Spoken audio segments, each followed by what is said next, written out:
মার শরীরে আঘাত করে, বলেন তো দেখি মা বাবার কেমন কষ্ট লাগে। বহু মানুষ আছে মা বাবার শরীরে হাত তোলে, আঘাত করে, কষ্ট দেয়। মা বাবাকে যদি গালি দেন, মা বাবাকে যদি মারপিট করেন, খোদার কসম করে বলি, আপনি যদি 5 ওয়াক্ত নামাজ 8 ওয়াক্ত নামাজও পড়েন, হজ করেন, যাকাত দেন, সদকা দেন, একটা ইবাদতও খোদার আসমানে উঠবে না। মা বাবা আপনার উপরে তো রাজি নেই, মা বাবা আপনার উপরে তো রাজি নেই। বিদায় মা বাবা যদি রাজি থাকে, আমার আল্লাহ আপনার উপরে রাজি। ভাইরা আমার, যুবক এবার মাকে আঘাত করে, জনম দুঃখনী মা নিরালায় গোপনে সহ্য করে দেয়, কারণ তার সন্তান তাকে মারপিট করেছে। কার কাছে কষ্টের কথা বলবো, কারো কাছে বলা যাবে না, গোপনে গোপনে তিনি সহ্য করে যাচ্ছেন। আবার কিছুদিন পর স্ত্রী কান পরা দেয়, আবার মার শরীরে হাত তোলে, জনম দুঃখনী মা আবার নিরালায় তিনি চোখের পানি ছাড়েন আর কান্না করেন, কারো কাছে কথাটা বলে না। আবার একদিন মারপিট করে, জনম দুঃখনী মা এবার কান্না করতেছেন আর বলতেছেন, সন্তান তো আমার উপর বেয়াদব হয়ে গেছে, এরকম করতে করতে হতে পারে একদিন চিরতরে আমাকে বিদায় করে দিবে। চাকার একবার যদি আমার শরীরে হাত দেয় আর চুপচাপ থাকবো না। সন্তান বেয়াদব হয়ে গেছে, নেশাখোর হয়ে গেছে, কিছুই বোঝে না। কিছুদিন পর আবার জনম দুঃখনী মার শরীরে হাত তুলে আঘাত করে। মা এবার সহ্য করতে পারে নাই, জনম দুঃখনী মা কান্না করতে করতে গ্রামের মেম্বারের শরণাপন্ন হয়ে গেছে। জিজ্ঞাসা করে, মেম্বার সাহেব আপনার কাছে আসলাম, আমার সন্তান তো বড় বেয়াদব হয়ে গেছে,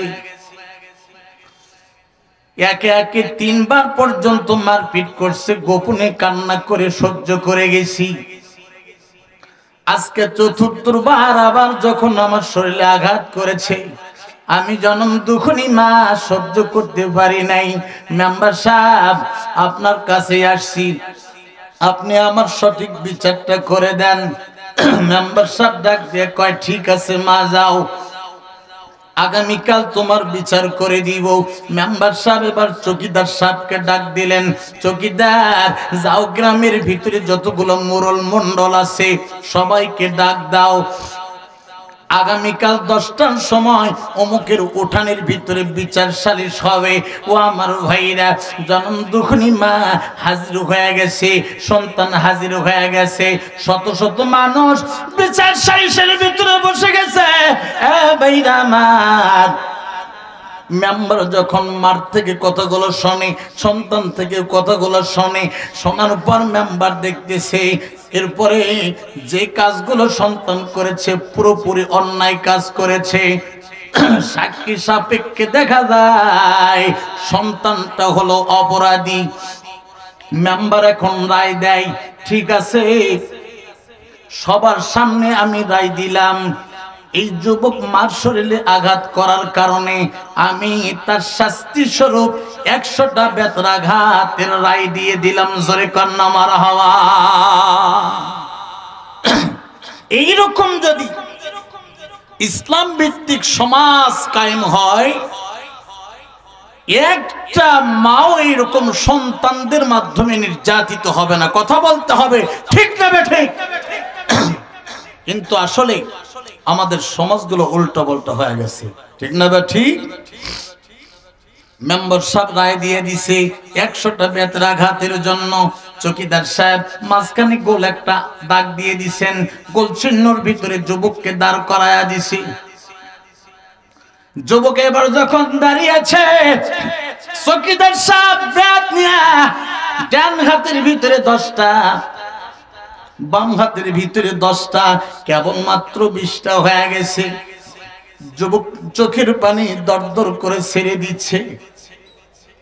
আর ভাবতেছে হায় রে, আজকে যদি অন্য কেউ আমাকে আঘাত করত তাহলে আমি আমার মার কাছে কথাগুলো বলতে পারতাম, কিন্তু আমি তো আমার মার সাথে বেয়াদবি করেছি। আমার মা একমাত্র আমার মাতার ছাতা, আমার পিতা কিন্তু বেঁচে নাই, আমার মা বেঁচে আছে, কিন্তু সেই মার সাথে অন্যায় করেছি, বেয়াদবি করেছি। আমার মা হলো বাদী আর আমি হলাম আসামি। কার কাছে কি বলবো, কার কাছে আমি ক্ষমা চাবো, এইরকম ভাবনা ভাবে আর চোখের পানি টস টস করে নিচের দিকে সারে। সন্তানের চোখের পানি দেখে জনম দুঃখিনী মা সহ্য করতে পারে না। ও আমার ভাইরা, চকিদার সাহেব আবার যখন বলে ডান হাতটা আগিয়ে দাও, এবার ডান হাতটা যখন যুবক আগিয়ে দেয়, যুবক চোখের পানি ছেড়ে দিয়েছে রে ভাই। জনম দুঃখিনী মা আর সহ্য করতে পারে নাই, দৌড়ে গিয়ে চকিদারের হাতের লাঠিটা ধরেছে, ডাক দিয়ে কয় মেম্বার সাহেব, আমি আমার চোখের সামনে সন্তানের চোখে পানি দেখতে পারি না। মেম্বার সাহেব, আমার সন্তান ভুল করতে পারে কিন্তু মা কোনোদিন সন্তানের চোখের পানি দেখতে পারে না। মেম্বার সাহেব, আমি জনম দুঃখিনী মা, আমার সন্তানকে মাফ করে দিলাম আর আপনি তাকে মারেন না। ও আমার ভাইরা, জনম দুঃখিনী মার দিলের ভিতরে কত দয়া একটা সন্তানের জন্য। ও আমার ভাইরা, মেম্বার ডাক দেয়া কয় কুলাঙ্গার সন্তান, তাড়াতাড়ি করে যা জনম দুঃখিনী মার পায়ে পর ক্ষমা যা। সন্তান যখন মার পায়ে পড়ে গেছে, ডাক দেয়া কয় মা, আমি শয়তানের খপ্পরে পড়ে, নফসের খপ্পরে পড়ে তোমার শরীরে আঘাত করেছি রে মা। আমার বাবা বেঁচে নাই, একমাত্র আমার মাতার সাথে হলেন আপনি মা। মারে, আপনার সাথে বেয়াদবি করেছি রে মা, আপনি আমারে ক্ষমা করে দেন। জনম দুঃখিনী মা ডাক দেয় কয় বেটারে ওঠ, আমার বুকে আয়। যখন তোর চোখের পানি দেখেছি রে যুবক, তখন তো আমি জনম দুঃখিনী মা তোরে মাফ করে দিয়েছি। জোরে কন্যা সুবহানাল্লাহ। এটা হলো মা দয়া। ভাইরা আমার, মার সাথে বেয়াদবি করা যাবে না, বাবার সাথেও কিন্তু বেয়াদবি করা যাবে না রে ভাই। জনম দুঃখিনী মা সন্তানের জন্য কিন্তু কষ্ট করে যায়, মৃত্যু পর্যন্ত সন্তানদের ভালোর জন্য দোয়া করে যায়। ও আমার ভাইরা, মা যদি কোনো সন্তানের জন্য বদদোয়া করে যায়, মা আর আল্লাহর দরবারে কিন্তু কোনো পর্দা নাই। মা যদি দোয়া করে দেয় কোনো সন্তানের জন্য, বন্দুকের গুলি মিস হতে পারে, কিন্তু জনম দুঃখিনী মার দোয়া কিন্তু মিস হবে না। আমার ভাইরা, আল্লাহ রাব্বুল আলামিন বলেন ওয়াকফিদ লাহুমা জানাহাজ যুল্লি মিনার রাহমা। মা বাবা যখন তোমার অসুস্থ হয়ে যাবে, মা বাবার খেদমত করো, মা বাবার সেবা করো। তোমার মা কি খাইতে চায় সেটা তুমি দিয়ে দাও, তোমার বাবা কি খাইতে চায় তুমি সেটা তার স্বপ্ন পূরণ করে দাও। ভালোবাসার সাথে তাদের সামনে যাও, নরম ভাষায় তাদের সামনে কথা বলো, মুস্কি হাসি দাও। জনম দুঃখিনী মা বাবা যখন আপনার উপরে খুশি হয়ে যাবে রে ভাই, মা যখন রবের কাছে দোয়া করবে, ওই দোয়ার বরকতে আল্লাহ আপনাকে দুনিয়াতে ইজ্জতওয়ালা বানায়া দিবে। ভাইরা আমার, মা যদি আপনার জন্য বদদোয়া দেয়, দুনিয়াতে কিন্তু আপনি ধ্বংস হয়ে যাবেন, আপনি তো ইজ্জত পাবেন না, লাঞ্ছনার সাথে দুনিয়ার থেকে বিদায় নেওয়া লাগবে। যত সন্তান মা বাবার সাথে বেয়াদবি করেছে, অন্যায় করেছে, আপনি খেয়াল করে দেখেন, ওই সন্তান কিন্তু সমাজে প্রতিষ্ঠিত হতে পারবে না, ওই সন্তান সমাজের ভিতরে কিন্তু সম্মানওয়ালা হতে পারবে না, ভালো কিছু করতে পারবে না। তার কারণ একটাই রে ভাই, তার শরীরের সাথে তার মার দোয়া নাই, তার তাকদীরের সাথে তার কিসমতের সাথে মা বাবার দোয়া নাই। এই জন্য যুবক ভাইরা রে, মা বাবা যদি থাকে, এখনো সময় আছে, মা বাবার থেকে দোয়া নাও। তোমার নেওয়ার কিসমত আল্লাহ রাব্বুল আলামিন খুলে দিবেন। জোরে কন্না মারহাবা। আল্লাহ রাব্বুল আলামিন বলেন ওয়াকুর রব্বিরহামহুমা কামা রাব্বায়ানি সগীরা। এই দোয়া আমরা সকলেই জানি তো ইনশাআল্লাহ? জানি না? এই দোয়া আমরা বেশি থেকে বেশি পড়ব মা বাবার জন্য। যদি বেঁচে থাকে পড়বেন, মৃত্যুবরণ করলেও পড়বেন। এখন কত হলো, অনেকের মা বাবা দুনিয়ার থেকে বিদায় নিয়ে চলে গেছে, বেয়াদবি করেছেন, মাফ নিতে পারেন নাই, এমন আছে না নাই? আপনাদের এই এলাকায় হয়তো বা নাই, কিন্তু আমাদের এলাকায় অনেক দেখি মা বাবার সাথে এক সময় বেয়াদবি করেছে, ক্ষমাও নিতে পারে নাই, মা বাবা দুনিয়ার থেকে বিদায় নিয়ে চলে গেছে। এখন মা বাবা যদি পৃথিবীর থেকে বিদায় নিয়ে চলে যায়, সন্তান ক্ষমা নিতে পারেনি, মরে যাওয়ার পরে ওই সন্তান কি মা বাবার থেকে ক্ষমা নেওয়ার কোন সুরত আছে কিনা, এটা জানা দরকার আছে না নাই? আমরা জানবো কোরআন থেকে। আমরা জানবো কোত্থেকে? জোরে বলেন, কোত্থেকে জানবো? কোরআন থেকে জানবো। ভাইরা আমার, আল্লাহ রাব্বুল আলামিন বলেন ওয়াকুর রব্বিরহামহুমা কামা রাব্বায়ানি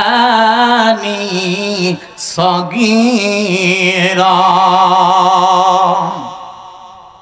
নামাজের পরে আমি আপনি যখন হাত তুলি তখন এই দোয়া কিন্তু পড়ি, অন্য সময় কিন্তু পড়ি না। মনে রাখবেন, যে কোনো সময় এই দোয়া আপনি আপনার পিতামাতার জন্য পড়তে পারেন। আপনার পিতামাতা যদি মৃত্যুবরণ করে তাদের জন্য পড়তে পারবেন।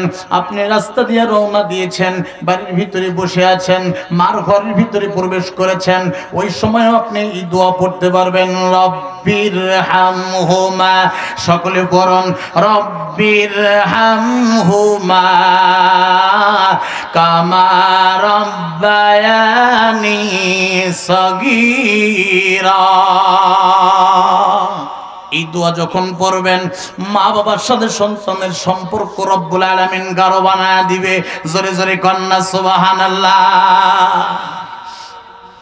মা বাবা যদি বদদুয়া দেয়, কিসমত কিন্তু আপনার নষ্ট হয়ে যাবে, দুনিয়াতেও ধ্বংস, আখিরাতেও ধ্বংস। আল্লাহ রাসূল বলছেন তোমার পিতামাতা হলো তোমার জন্য জান্নাত, তোমার পিতামাতা হলো তোমার জন্য জাহান্নামে যাওয়ার কারণ। জোরে কন্না ঠিক না ঠিক? পিতামাতার যদি সন্তুষ্টি অর্জন করতে পারেন তাহলে আপনি মৃত্যুর পরে আপনার ঠিকানা হবে জান্নাত। জোরে বলেন না সুবহানাল্লাহ। আর যদি মা বাবার সাথে বেয়াদবি করেন, অন্যায় করে থাকেন, তাহলে মৃত্যুর পরে ওই মা বাবাকে কষ্ট দেওয়ার কারণে আল্লাহ পাক রব্বুল আলামিন আপনার ঠিকানা জাহান্নাম করে দিবে। জোরে কন্না নাউযুবিল্লাহ। ভাইরা আমার, এখন কত হলো আলোচনা। আপনার পিতামাতা কবরে চলে গেছে, আপনি বেয়াদবি করেছেন, মাফ কিন্তু নিতে পারেন নাই। মৃত পিতামাতার জন্য কেমনে মাফ নেবেন রে ভাই? তাফসীরের ভিতরে কত সুন্দর সুরত বলে দিয়েছেন রে ভাই। মুফাসসিরিন কেরাম বলেন, আপনার পিতামাতা মারা গেছে, অন্যায় করেছেন, এই অন্যায় থেকে ক্ষমা পাওয়ার পদ্ধতিও আছে। এই পদ্ধতি হিসাবে যদি আপনি কাজ করতে পারেন, আল্লাহ রাব্বুল আলামিন আপনার মা বাবার গুনাহগুলো মাফ করে দিয়ে কবরগুলো জান্নাতের বাগান বানায় দিবেন, এবং আপনি সন্তান আপনার জীবনের অন্যায়গুলো রব্বুল আলামিন মাফ করে দিবেন।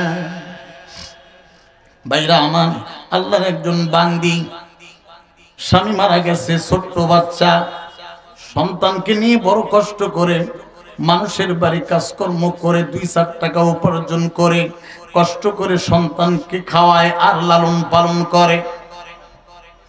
সন্তান আস্তে আস্তে বড় হয়ে যায়। সন্তানের বয়স হতে হতে যখন 18 বছর হয়ে গেছে, যখন দুঃখিনী মা হঠাৎ করে ডাক দিয়ে কয়, খোকারে শোন, তোমাকে নিয়ে আমার একটা স্বপ্ন আছে, আশা আছে, সেই স্বপ্নটা তোমার পূরণ করা লাগবে। বেটা ডাক দিয়ে কয়, মা তুমি তো মানুষের বাড়ি কাজকর্ম করো, টাকা পয়সা উপার্জন করে আমারে খাওয়াও, মা আমি তো কামাই এখনো পর্যন্ত করতে শিখি নাই রে মা, আমি কামাই করে তোমারে খাওয়াবো, তারপর তোমার স্বপ্ন আমি পূরণ করার চেষ্টা করব। জোরে কন্যা মারহাবা। এবার বেটা বন জঙ্গলে চলে যায়, কাঠ কাটার কাজকর্ম করে, সারা দিন কাঠ কাটার কাজ করার পর সন্ধ্যার সময় বাড়ি ফিরে আসে। জনম দুঃখিনী মা সন্তানের জন্য খাবার রেডি করে দেয়। সন্তান আসা মাত্রই খাবার সামনে হাজির করে দেয়। বেটা খাবার খায়, হঠাৎ করে মা ডাক দিয়ে কয়, বেটা শোন, ভালোই কামাই করতে শিখছস, এখন একটা স্বপ্ন পূরণ করা লাগবে।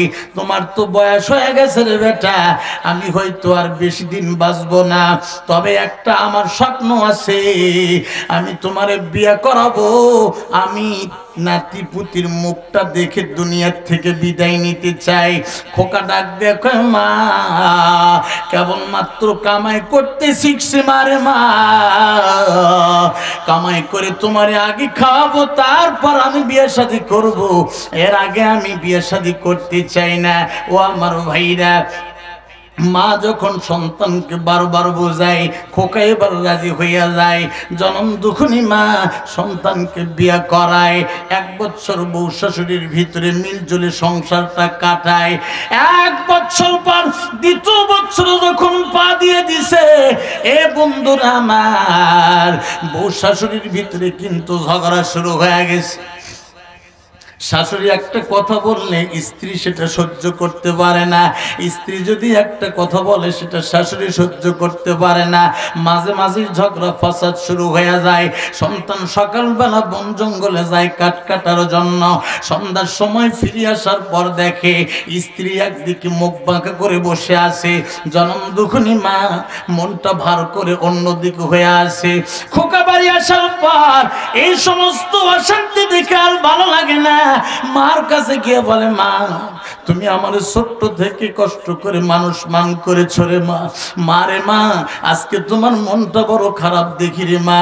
মা রাসূলুল্লাহ সাল্লাল্লাহু আলাইহি ওয়াসাল্লাম সাহাবায়ে কেরামদেরকে নিয়ে এক জায়গায় বসে আছেন।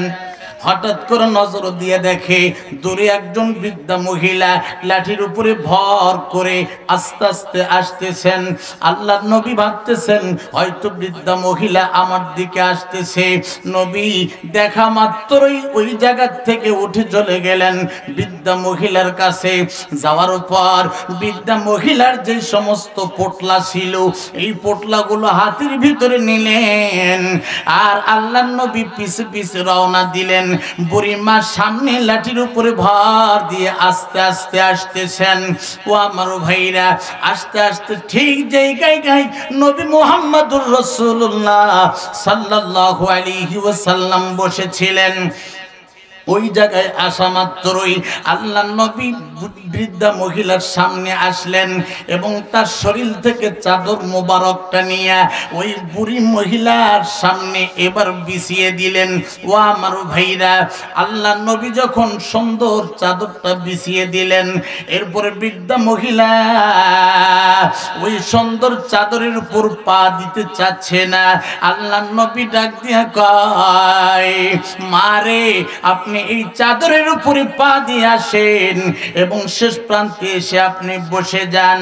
ও আমার ভাইরা, সাহাবায়ে কেরাম হঠাৎ করে জিজ্ঞাসা করে, হুজুর আপনার তো মা দুনিয়াতে বেঁচে নাই, এই মহিলাটার জন্য আপনি সম্মান করার জন্য নিজের শরীরের চাদর মোবারক বিছিয়ে দিলেন। নবী গো, জানতে পারি কি এই মহিলাটার পরিচয়টা কি? আল্লাহর নবী মুহাম্মদুর রাসূলুল্লাহ সাল্লাল্লাহু আলাইহি ওয়াসাল্লাম ডাক দিয়া কয়, সাহাবীরা রে, আমি হলাম ইতিম, দুনিয়াতে আসার আগে আমার বাবা বিদায় হয়ে চলে গেছে। আমি নবী, আমার বয়স যখন 6 বছর তখন আমার মা দুনিয়া থেকে বিদায় নিয়ে চলে গেছে, কিন্তু এই মহিলাটার পরিচয় হলো একটা, তোমরা শুনছিলে আমার দুধ মাতা আছে, দুধ মাতা আছে। আজকে তোমাদের সামনে যার পায়ের নিচে আমার শরীরের চাদর মোবারক বিছিয়ে দিলাম, ওই মানুষটাই হলো আমার দুধ মাতা হালিমাতুস সাদিয়া। আবাইরা আমার নবী মুহাম্মদুর রাসূলুল্লাহ সাল্লাল্লাহু আলাইহি ওয়াসাল্লাম দুধ মাতাকে কেমনে সম্মান দিলেন? তাহলে নবী যদি দুধ মাতাকে এত সম্মান দেন, তাহলে আমার আপনার মা বাবাকে কেমন সম্মান করা লাগবে? যুবক ভাইরা রে, আপনাদের হাতে ধরি পায়ে পড়ি, আপনারা খবরদার কোন সময় মা বাবার সাথে নাফরমানি করবেন না। মা বাবার যদি দোয়া নেন, দুনিয়াতেও ইজ্জতওয়ালা হবেন, আখিরাতেও ইজ্জতওয়ালা হবেন। ও আমার ভাইরা, খুব মনোযোগ সহকারে শোনেন। হযরত মুসা আলাইহিস সালাতু ওয়াস সালাম রব্বুল আলামিনের সাথে বেশি থেকে বেশি কথোপকথন করতেন। এই জন্য আল্লাহ রব্বুল আলামিন তার একটা উপাধি দিয়ে দিয়েছেন, ওয়া কাল্লামাল্লাহু মুসা তাকলিমা। মুসা নবী জলিলুল কদর একজন নবী ছিলেন রে ভাই। রব্বুল আলামিনের সাথে বেশি থেকে বেশি কথোপকথন করতেন। হঠাৎ একদিন জিজ্ঞেস করেন, মালিক, আমার মনে একটা স্বপ্ন, আল্লাহ দুনিয়ায় আমি জানতে চাই, জান্নাতে তো আপনি আমার জন্য একটা জায়গা দিয়ে দিবেন। মালিক, দুনিয়া থেকে জানতে চাই, জান্নাতে আমার সঙ্গী কে হবে? আল্লাহ রাব্বুল আলামিন বলেন, পয়গম্বর, জান্নাতে তোমার বন্ধুর সঙ্গী কে হবে? জান্নাতে গেলেই তুমি দেখতে পাবা। মুসা নবী ডাক দেখেন না, আমি দুনিয়ায় দেখতে চাই কেমন শ্রেণীর মানুষ আমার জান্নাতে বন্ধু হবে, আমি দুনিয়ায় দেখতে চাই। আল্লাহ রাব্বুল আলামিন জানেন মুসা পয়গম্বর নাসর বান্দা, সারার বান্দা নয়। ডাক দেয়া কয়, পয়গম্বর, যদি দুনিয়ায় তুমি জানতে চাও তাহলে এক্ষুনি চলে যাও, অমুক শহরে গিয়ে দেখো একজন কসাই গোশত বিক্রি করছে, ওই কসাইটাই হবে জান্নাতে তোমার বন্ধু। জোরে কন্না সুবহানাল্লাহ। মুসা নবী আশ্চর্য হয়ে গেল, কি ব্যাপার? এত মানুষ থাকতে একজন কসাই জান্নাতে আমারও বন্ধু হবে, বড় আশ্চর্যের খবর। দুনিয়ায় কত আলিম আছে রে, কত আবেদ আছে, কত জাহিদ আছে, এতগুলো লোক থাকার পরেও একজন কসাই আমার সঙ্গে জান্নাতের ভিতরে হবে। অবশ্যই তার ভিতরে কোন আমল আছে যে আমলের কারণে আল্লাহ রাব্বুল আলামিন জান্নাতে আমার বন্ধু বানায়া দিবে, এটা দেখার দরকার আছে না? না, মুসা পয়গম্বর আর দেরি করে নাই, তিনি রওনা দিয়েছেন। যাওয়ার পর দেখে, হ্যাঁ, শহরের ভিতরে একজন কসাই গোশত বিক্রি করছে রে ভাই। গোশত বিক্রি করে আর ফাঁকে ফাঁকে নরম নরম কিছু গোশত নিজের ব্যাগের ভিতরে ভর্তি করে। কিছুক্ষণ পর দেখে সব গোশতগুলো বিক্রি হয়ে গেছে। কসাই আবার নিজের ব্যাগগুলো সব গোছাইয়া বাড়ির দিকে রওনা দিয়েছেন। মুসা নবী দেখতেছেন উনি আমার জান্নাতের ভিতরে আমার বন্ধু হবে। কোন আমল তার ভিতরে আছে যেটা আল্লাহ রব্বুল আলামিন পছন্দ করেছেন, যে আমলের কারণে আমি মুসা নবীর জান্নাতে তিনি আমার বন্ধু হবে। অবশ্যই দেখা লাগবে। পিছনে পিছনে রওনা দিয়েছেন। যাইতে যাইতে দেখে, হ্যাঁ, তিনি বাড়ির ভিতরে চলে গেলেন। সর্বপ্রথম যাওয়ার পর ব্যাগ থেকে গোশত নরম গুলো বের করে রান্না তুলে দিলেন। রান্না যখন হয়ে গেল, একটা বাটির ভিতরে গোশত গুলো নিলেন। নেওয়ার পর রুমের ভিতরে ঢুকলেন। মুসা নবী বলেন, আমি ফাঁক দিয়ে দেখতেছিলাম একটা কিনারার ভিতরে বৃদ্ধা মহিলা তার মা বসে বসে আছে। কিন্তু ওই কসাই বাটির ভিতরে গোস্ত নিয়া তার মার মুখে উঠায়া দেয়। বৃদ্ধা মহিলা চপ চপ চপ চপ করে গোস্তগুলা খায়, কবুতর যেমন তার বাচ্চাকে খাওয়ায়া দেয়, কসাই ঠিক ওই রকম ভাবে তার জনম দুঃখনী মার সেবা আর খেদমত করতেছে। বয়সের ভারে শরীরটা কুজো হয়ে গেছে, উঠতে পারে না, সরতে পারে না। জনম দুঃখনী মার মুখের ভিতরে নরম নরম গোস্ত উঠায়া দেয়। জনম দুঃখনী মা খায়, সব গোস্ত খাওয়া শেষ। এবার কসাই জনম দুঃখনী মার মুখটা পানি দিয়ে এরকম মুছায়া দিলেন। মুছা দেওয়ার পর জনম দুঃখনী মা কসাইয়ের মাথার ভিতরে হাত দিয়া ডাক দেখো, আল্লাহ আমার সন্তান এই বয়সে আমার খেদমত করে, আমার সেবা করে, এই সন্তানের জন্য মালিক তোমার কাছে দোয়া করি, আমি আমার সন্তানের উপরে রাজি খুশি হয়ে গেছি। আল্লাহ তোমার কাছে দোয়া করি এই জামানার নবী মুসার সঙ্গে আমার সন্তানকে জান্নাত দিয়ে দিও। ভাইরা আমার, মার একটা দোয়ার কারণে কসাই কিন্তু মুসা নবীর সঙ্গী জান্নাতে হয়ে যাবেন। ও আমার ভাইরা, আপনি যদি মা থেকে দোয়া নিতে পারেন রে ভাই, খোদার কসম করে বলি দুনিয়াতে ইজ্জতওয়ালা হবেন, আখিরাতেও ইজ্জতওয়ালা হবেন। এই দুনিয়াতে যত বড় বড় ছেলেরা পদ পেয়ে আসে দেখবেন ওনাদের পিছনে মার দোয়া আছে। যত বড় সন্তান চেয়ার নিয়ে বসে আছে খোঁজ খবর নিয়ে দেখবেন ওনাদের পিছনে মার দোয়া আছে। জনম দুঃখনী মা বাবার দোয়া ছাড়া এই দুনিয়াতে কেউ সামনে অগ্রসর হতে পারবে না। কথা বলেন ঠিক না বেঠে? আমার ভাইরা, এই সমাজের ভিতরে বহু যুবক কেমন আছে মা বাবার সাথে নাফরমানি করে, স্ত্রীকে ভালোবাসে, মহব্বত করে, কিন্তু মার কথা সহ্য করতে পারে না, বাবার কথা সহ্য করতে পারে না। বাবারা, আপনি ওই সন্তানকে কিন্তু কষ্ট করে লালন পালন করেছেন, এই জন্য আল্লাহ রাব্বুল আলামিন ওই বাচ্চাদের জন্য স্মরণ করে দিচ্ছে, তোমার জনম দুঃখনী মা কিন্তু তোমার জন্য রাতের ঘুম হারাম করে দিয়েছিল, তোমার বাবা কিন্তু মাথার ঘাম পায়ে ফেলাইছিল। এই যুবকেরা ভালো করে তোমার বাবা কিন্তু বড় মাছ বাজার থেকে আনছে, যখন সন্তান খাওয়ার বয়স হয়ে গিয়েছে বাবা কিন্তু মাথা খায় নাই, সন্তানকে দিয়ে দিছে। সন্তান যখন খায় জনম দুঃখনী মা বাবা দেখে আর তারা ভিতর থেকে খুশি হইয়া যায়।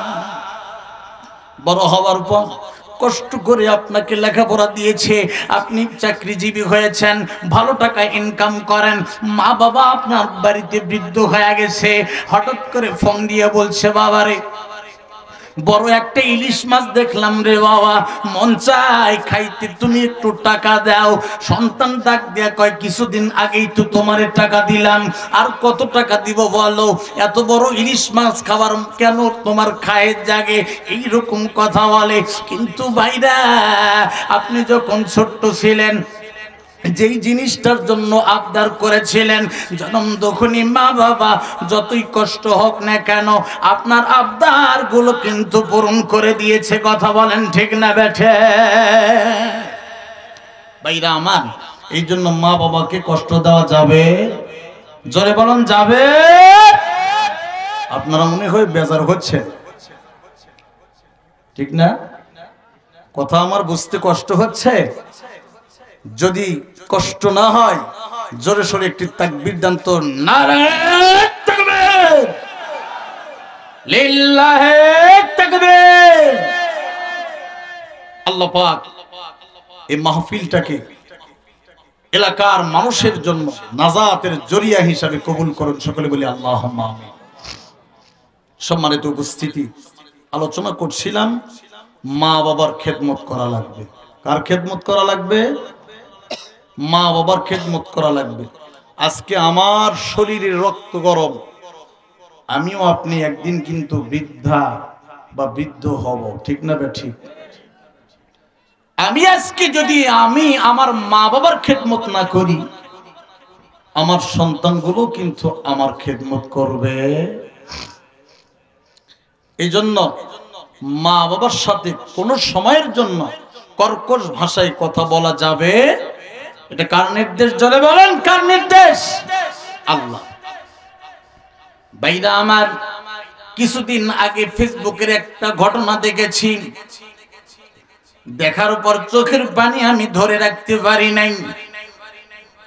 যেই জনম দুঃখিনী মা সন্তানকে 10 মাস গর্ভে ধারণ করে কত কষ্ট করে রাতের বেলা ঘুমাইতে পারে না, এই মাটা যখন সন্তানকে জন্ম দেয়, তিলে তিলে যখন সন্তানকে বড় করে, ওই সন্তান যখন এই বাড়িতে আমি থাকবো নয়তো তোমার মা থাকবে, যদি তোমার মা থাকে আমি থাকবো না, আর আমি যদি থাকি তোমার মা থাকতে পারবে না।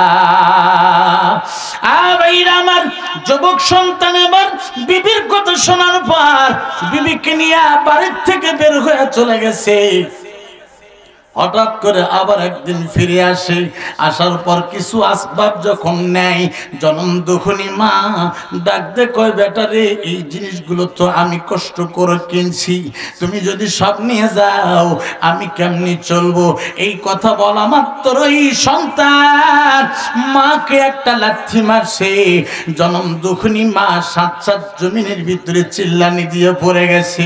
যুবক এবার আসবাবগুলো নিয়ে সাত সাত চলে গেছে। ভাই, জনম দুঃখিনী মা রব্বুল আলামিনের কাছে হাত তুলে দোয়া করে, মালিক রে, আমি ছোট্টবেলায় সন্তানকে যখন কষ্ট করে লালন পালন করেছি, আমি জনম দুঃখিনী মা কত কষ্ট করেছি, মানুষের বাড়ি কাজকর্ম করেছি, আমার সন্তানকে কষ্ট পেতে দেই নাই, ওই সন্তান আজকে আমার শরীরের ভিতরে লাথি মারছে। মালিক রে, তোমার কাছে বদদোয়া করি, আমার সন্তান যেই পা দিয়ে লাথি দিয়েছে ওই পা যেন অকিজু হইয়া যায়। জোরে কন্যা নাউজুবিল্লাহ।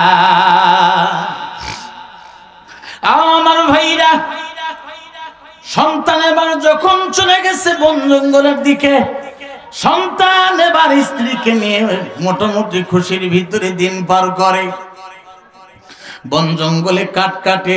হঠাৎ একদিন একটা কাঠ তার পায়ের ভিতরে পড়ে যায়, ওই যে আঘাত পাইছে, এরপরে চিকিৎসা করার পরেও কোনো কাজ হয় নাই। দিন দিন তার পা কিন্তু প্যারালাইসিসের মতো হয়ে গেছে, অকিছু হয়ে গেছে। তিনি বুঝতে পারছেন দুনিয়ার কোন ঔষধপাতি দিয়ে আমার কাজ হবে না, কারণ হলো আমার জন্ম দুঃখিনী মার সাথে আমি বেয়াদবি করেছি, এই জন্য আমার পা এমন হয়ে গেছে। আমার মার থেকে ক্ষমা নেওয়া লাগবে, আমার মা যদি ক্ষমা না করে আমার পা হয়তো বা ভালো হবে না। যুবক সন্তান এবার মা সন্তানে বাড়ি আসতেছেন, মা থেকে দোয়া নেবেন আর ক্ষমা নেবেন। ও আমার ভাইরা, বছরের পর বছর পার হয়ে গেছে, মার কিন্তু আর খোঁজ খবর নেই নাই, কারো কাছে জিজ্ঞেস করেও খোঁজ খবর নেই নাই রে ভাই। হঠাৎ করে যখন বাড়ি আসে, হঠাৎ একজন লোক জিজ্ঞাসা করে বলে, বেটা কি ব্যাপারে এতদিন পর তুই কার সন্ধান নেওয়ার জন্য আসলি? এবার যুবক ডাক দিয়ে কয়, আমার মা ছিল, মার সাথে সাক্ষাতের জন্য আসছি। লোক ডাক দিয়ে কয়, হাইরে রে, কিছুদিন আগেই তো তোর মা পৃথিবীর জমিন ছেড়ে চিরতরের জন্য বিদায় নিয়ে গেছে। সন্তান তো কিং কর্তব্য বিমূঢ় হয়ে গেছে, কি সর্বনাশ করেছি, আমার মার শরীরে আমি আঘাত করেছি, আমার মা আমার জন্য বদদোয়া করেছিল, ওই বদদোয়ার কারণে কিন্তু আমার পাওয়া কিছু হয়ে গেছে। এটা আল্লাহ রাব্বুল আলামিন মার বদদোয়ার কারণে আমার এমন অবস্থা। ও আমার ভাইরা রে, যুবক এবার ভাবছেন কোথায় গেলে আমি ক্ষমা পাবো, পাটা আমার ভালো হবে। স্ত্রী আর কিন্তু ভালো ব্যবহার করে না। ভাইরা আমার, যখন টাকা পয়সা থাকবে, আপনি সুস্থ থাকবেন, আপনার স্ত্রী কিন্তু আপনাকে মহব্বত করবে আর ভালোবাসবে। আপনি যখন দুর্বল হয়ে যাবেন, আপনি যখন অকেজো হয়ে যাবেন, স্ত্রীও কিন্তু ভালোবাসা কমে দিবে রে ভাই। আপনাকে ভালোবাসার মতো নিঃস্বার্থভাবে একজন মানুষ যদি এই জমিনে কেউ থাকে, উনি হলেন আপনার মা। কথা বলেন ঠিক না বেঠে? যুবক এবার ডাক দিয়ে কয়, কি ব্যাপার, কোথায় গেলে ক্ষমা পাওয়া যায়? ইমাম সাহেবের দরবারে যায়। ইমাম সাহেব, হুজুর আমার মার সাথে আমি অন্যায় করেছি, হুজুর কেমনে আমি ক্ষমা পাবো, একটু পন্থা বলে দেন। ইমাম সাহেব এক একজন এক এক রকমের ফতোয়া দেয়, তবে একজন তিনি বুদ্ধি দিছেন, যাও তুমি বাইতুল্লাহ শরীফে যাও, ওখানে একটা সুন্দর জায়গা আছে মাকামে ইব্রাহিম নামক জায়গা, ওই জায়গার ভিতরে বসে বসে নফল ইবাদত করো আর রব্বুল আলামিনের কাছে ক্ষমা প্রার্থনা করো। আল্লাহ রব্বুল আলামিন চাহে তো তার রহমত দ্বারা আপনার জীবনের সব গুনাহগুলো মাফ করে দিবে। কিন্তু যুবক আমরা হজ পালন করার পর মাকামে ইব্রাহিমে বসে বসে নফল নামাজ পড়ে আর জিকির আজকার করে, হাত তুলে রবের কাছে চোখের পানি ছেড়ে দিয়ে ক্রন্দন করে, কিন্তু উপর থেকে ইলহাম আসে, যারে যুবক যা, মৃত্যু পর্যন্ত যদি তুমি আমি আল্লাহর কাছে ক্ষমা চাও, আমি আল্লাহ তোমারে মাফ করব না। কারণ হলো দুইটা জিনিস আছে, হকুল্লাহ আর একটা হলো হকুল ইবাদ। আল্লাহর হক আল্লাহ চাইলে মাফ করতে পারে, কিন্তু বান্দার হক বান্দা না মাফ করা পর্যন্ত আমার আল্লাহ মাফ করবে না। করবে? আমার ভাইরা, অনেক মানুষ আছেন সন্তানদেরকে ডাক দেয় হজ করার আগে, কিন্তু ডাক দেয়, ডাক দেওয়ার পরে বলে, কন্যা সন্তানকে বলে, মা তোমাকে আমি 1 বিঘা সম্পত্তি দিলাম আর দোয়া দিলাম, আল্লাহ জানো তোমাকে দুধে ভাতে খিলাই। ঠিক না ঠিক? 20 বিঘা সম্পত্তি, বলেন তো দেখি, ছেলে যদি একজন হয়, মেয়ে যদি একজন হয়, তাহলে কতটুকুন সম্পত্তি পায়? 3 ভাগের 1 ভাগ। 1 বিঘা দিয়া মার হাতের এরকম হাত দিয়া দোয়া দিয়া দিচ্ছে, মারে মাজাও আমি 1 বিঘা সম্পত্তি তোমারে দিলাম, তুমি বোঝো না তোমাকে তো আল্লাহ ভালোই রাখছে, আমি দোয়া দিচ্ছি তোমাকে যেন আল্লাহ দুধে ভাতে খাওয়ায়। আর তোমার ভাই তো ভালো কাজকর্ম করতে জানে না, ভালো কিছু করতে জানে না, যা থাকবে সব তোমার ভাইয়ের। ওর হজ কবুল হবে? জোরে বলেন, কবুল হবে? একবার নাই, 2 বার নাই, আপনি যদি 100 বার হজ করে আসেন, ওই হজ কিন্তু খোদার দরবারে পৌঁছবে না। কারণ হলো আপনি আল্লাহর যে একটা বন্টন নামাজ, এর ভিতরে হস্তক্ষেপ করেছেন। আল্লাহ রব্বুল আলামিন মেয়ের জন্য একটা অংশ নির্ধারণ করেছেন, ছেলের জন্য কিন্তু একটা অংশ নির্ধারণ করেছেন। এই নির্ধারণকে আপনি পছন্দ করেন নাই রে ভাই, আপনি এর ভিতরে হস্তক্ষেপ করেছেন। এই জন্য আপনি বান্দার হক নষ্ট করার কারণে হাসরের ময়দানে কিন্তু আপনাকে আল্লাহর কাঠগড়ায় দাঁড়াতে হবে। জোরে বলেন ঠিক না বেঠে?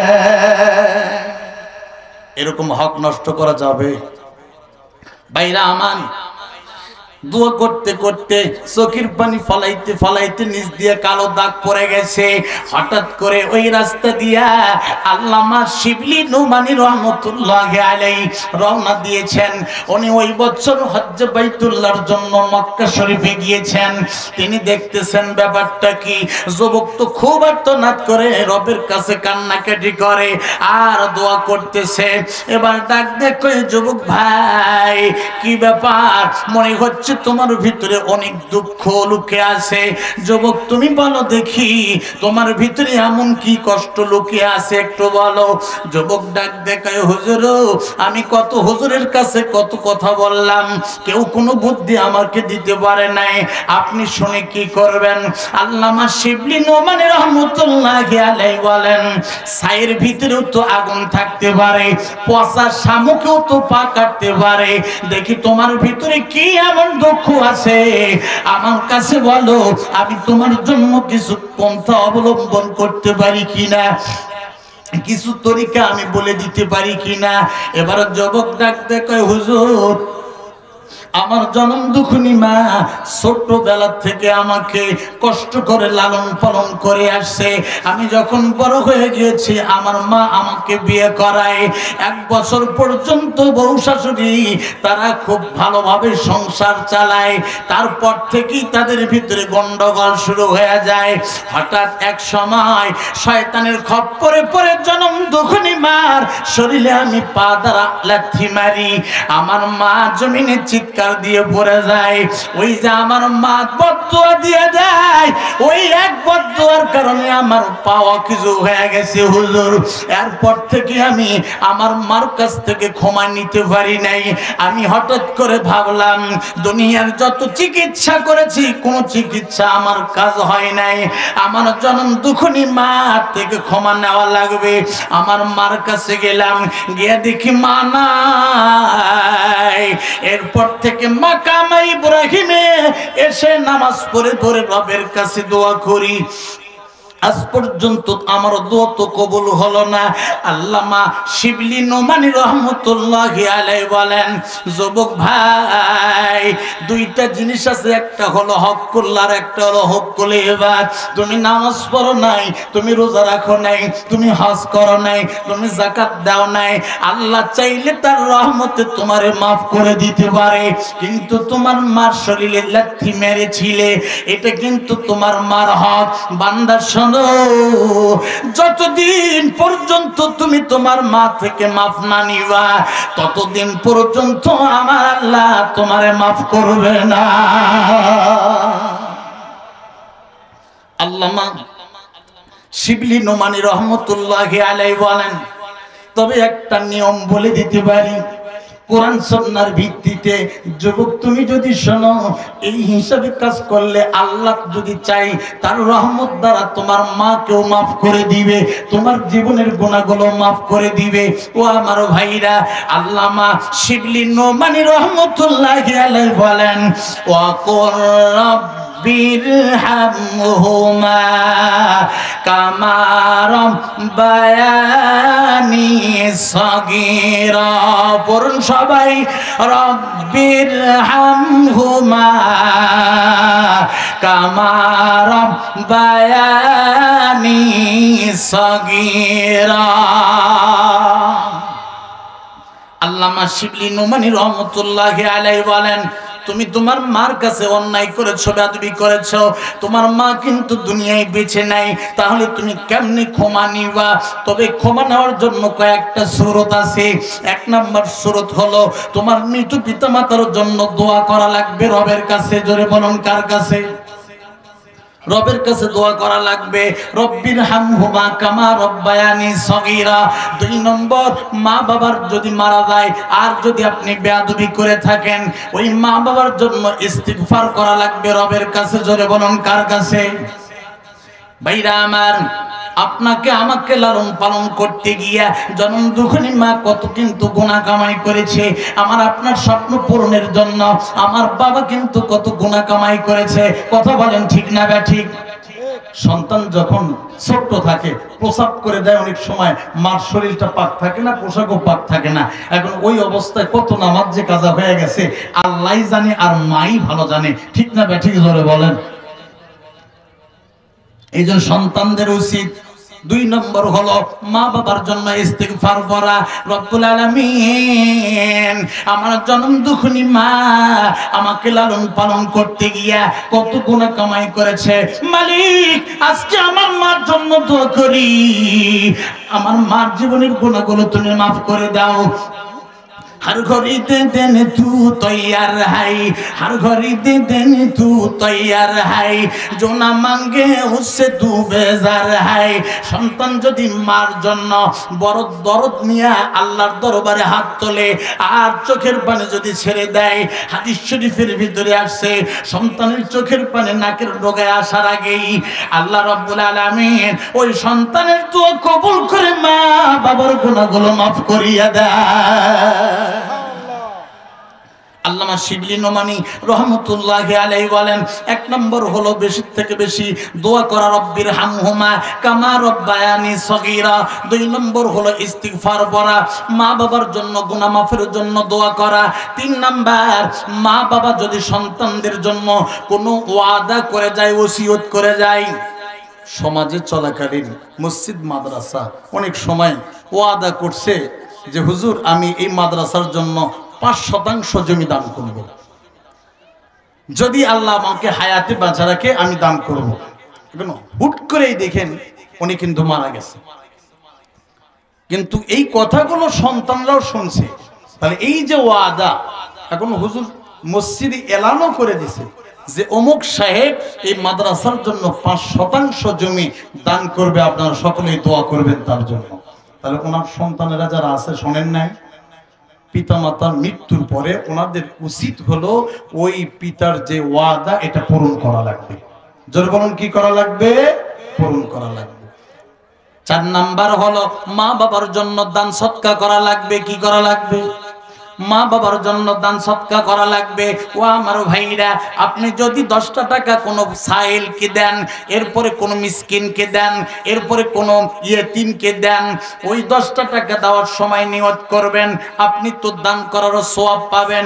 আর নিয়ত করার কারণে আল্লাহ রাব্বুল আলামিন চাহে তো তার রহমতে 10 টাকার সদকার বিনিময়ে আপনার মা বাবার কবরটা জান্নাতের বাগান বানায় দিবে। আল্লাহ এই 10টা টাকা দিলাম আমার মা বাবার জন্য, আল্লাহ এই সদকার বিনিময়ে আমার মা বাবার জীবনের গুনাহ তুমি মাফ করে দাও। হতে পারে 10 টাকা, আমি বিশ্বাস করি 10 টাকা যদি হয় আর যদি সেটা সহি নিয়তে আপনি সদকা দিতে পারেন, এই 10 টাকার বিনিময়ে আল্লাহ রাব্বুল আলামিন আপনার পিতামাতার কবরটা জান্নাতের বাগান বানায় দিবেন।